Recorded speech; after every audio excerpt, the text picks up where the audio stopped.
So I'm supposed to say subscribe if you like these videos and pass them or share them with especially doctors if you know of any, or just share them to help get the word out of that hiccups is an extremely debilitating condition, and there are people out here that are really struggling hard and just to stay alive trying to figure this out. Click like and share, subscribe, and I understand that you can really make some good money on YouTube if you have followers and they start playing commercials. So we could really use that to help pay bills. So thank you. So it's 8:17 a.m. on Thursday, September 10th, 2020, and I started a new med regimen for GERD acid reflux. I take one medication.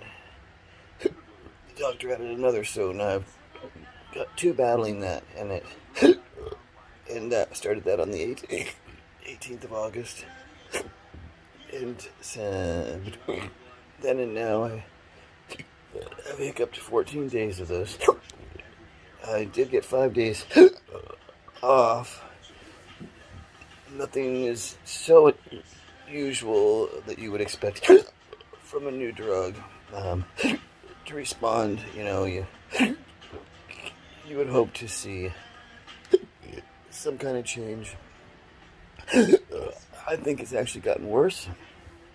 Regurgitating like crazy. I just did. Right now I'm regurgitating. The drugs are supposed to help me not regurgitate. And so, I've given it a good try. I'll continue for at least a month. But I'm not getting any positive response at all. And the kicker is I waited a long time for this prescription or any activity to deal with this. So it's a little bothersome. This episode started literally at 12:04 a.m. this morning. I was in bed trying to get to sleep. I was moving around a little. That's all it takes, because a lot of these hiccups start just movement, simple movement, especially bending over, like to tie my shoe. Big culprit. Anything bending up will cause regurgitation or hiccups, or make the hiccups, if they're existing in episode, much more aggressive. So movement, anything, just turning my head. This is what started it this morning at midnight. Just turning my head, and so that's been what, 8.5 hours now. So no sleep. This is common with this condition. Rest is really hard. I tend to look refreshed. I don't know how that is. I come from the entertainment business, and so you work these long hours, and then you go from one production to another, and you don't get a lot of rest. You can't nap, and make it. I just sit still, and that helps rejuvenate. But I have the training in making myself look more refreshed, more healthy than I am. It's just, it's always been that way. So when you look at me, or people say, "You look fine to me," you don't look like you've been through 5 years of torture hell to me. you get that. Then you show them some videos and they're like, oh my god, jeez, oh my god, is that all the time? It's like suddenly visually you see something that changes your attitude a bit. Um,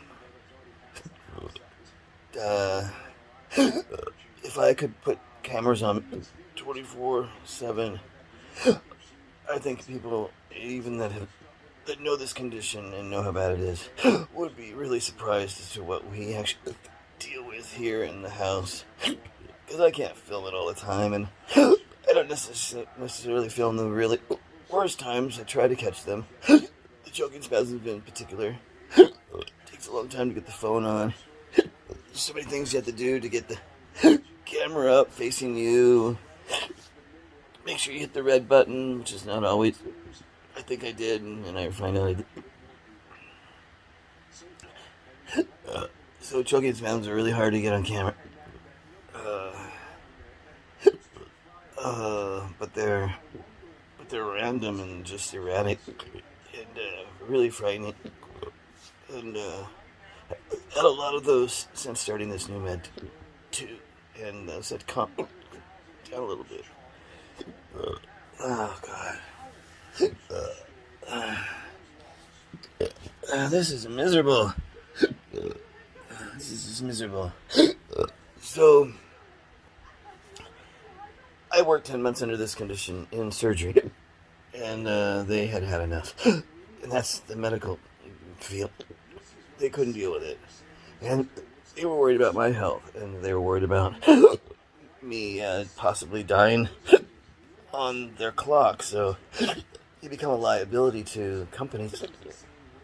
And they, because you have to disclose, and nobody will take somebody on like this because it's a liability. And the more movement I do, the more aggressive it gets, the more choking spasms happen. And anything can happen. Plus, it's just really hard. I mean, on the phone trying to talk like this, and it gets more aggressive, especially when you're passionate about what you're talking about, or you're engaged with the conversation. The more excited I get, the more aggressive it gets. So, I mean, I think even since I started this video, it's become a little more aggressive. So, it's hard to describe because this condition is so erratic and changes its direction. It's got some stable parts to it, but it's constantly, every day you're faced with kind of a new situation. Especially with the choking spasms, because they're not always consistent the same. So when they're happening, you're first of all realizing you're in a choking spasm. Then if you're in public, you're trying to avoid anyone seeing you or contact because they don't know what's going on, and it's just a horrible sound when you're trying to get oxygen. I think you're choking on a peanut or something. And I'm choking on my esophagus tight, literally strangling, or that muscle restricting, I believe, and just not letting go until it wants to. This is just the worst torturing disability that nobody can help you with. So, pioneering something that, navigating something that nobody can tell you what to expect. That's why these videos, and because there's a group of us that are paving the way, just trying to get attention, doctors' attentions to put some energy and time into this. And that's what it really takes. In today's world, nobody really wants to take the time to study, because it takes away from patients, that can bill easily. This is really complicated. So those doctors do a few things. If it's not responding, then they don't quit on you. They just abandon. They just ignore you, and so it's an abandonment. So I have 4 doctors working on me right now, and as far as I'm concerned, they're the last ones. I've seen so many, and I'm tired of being tossed around. If these people cannot figure it out collectively, and they're on the phone together, so I'm paying 4 people at one time, then that's a problem. And so this is now under SSDI and Medicare. So I'm giving it a supreme shot. Not that I haven't tried before, because I've had multiple doctors working in this together before too. So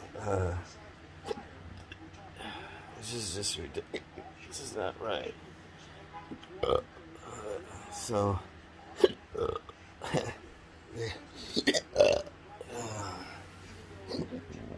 it's down below too. There's no stomach.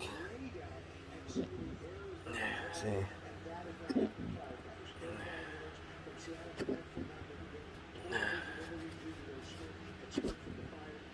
It's just everywhere. So your organs, your neck, my collarbone, my shoulders are so stressed. I'm just miserable. There's nothing fun about this. You're fighting for oxygen. It's just miserable. And this is year 5. In 5, I think. Started December 2015. It's now September 2020. I'm not perfect with math, but anyway.